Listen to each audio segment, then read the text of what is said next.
Creamer Media's Mining Weekly Online is speaking to Melanie Naidoo-Vermaak, the Sustainable Development Executive of Harmony Gold. Electricity is a significant component of our cost structure within Harmony. At least 16% of it goes down to our operational costs. So clearly it is a very significant aspect of our business, and we need to be very conscious of the issues and the risks presenting itself as it relates to Eskom and Eskom's business.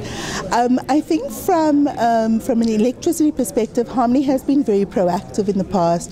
A big emphasis on energy efficiency, energy reduction, and load clipping, load shedding, really ensuring that we use energy when energy is available and cost effective for the company.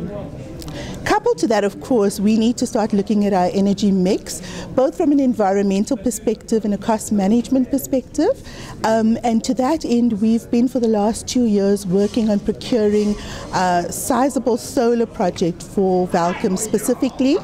We've gone through the procurement process, and we have now managed to bed down a developer and an investor in a 30 megawatt facility for Welkom, which will then relieve some of our dependency on Eskom. And when you say Welkom, which operation are you going to feed with renewable energy? Well, it's intended to feed our long life assets, predominantly Tsipong and Pakisa operations, and then some of our pumping shafts. And why did you choose solar power?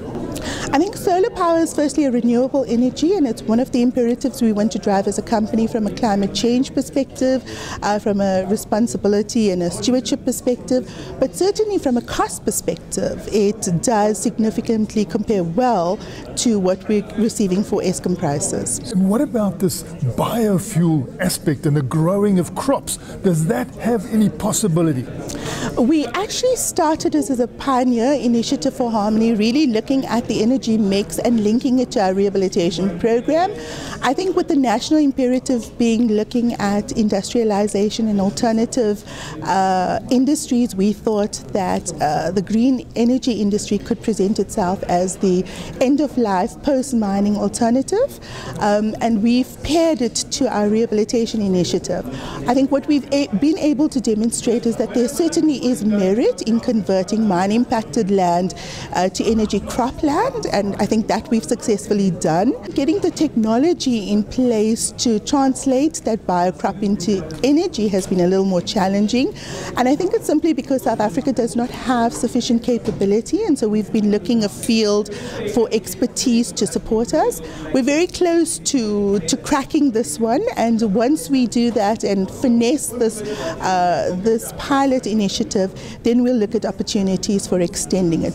Buyers, we have an electricity problem at the moment. We have some load shedding scares. From an operational point of view, we choose to impact what we can control, and what we can control is obviously the demand and the usage of electricity. So what we're doing in the near term is basically trying to schedule our hoisting and our milling in operations where we have redundancy. So we would basically clip our load with regards to consumption so that we can catch it up later on when load shedding is back on. So that's something that we are doing.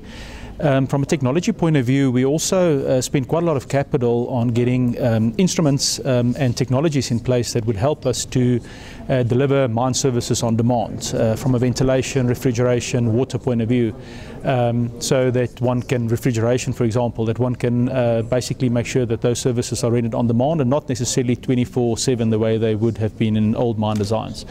So a lot of work going in there, obviously also eliminating wastage. If you look at compressed air usage, I mean those are big drivers of electricity, and if you can impact those, obviously your cost of electricity decreases. So a lot of effort basically going in that from an operational excellence point of view to limit the amount of services used and then in turn electricity.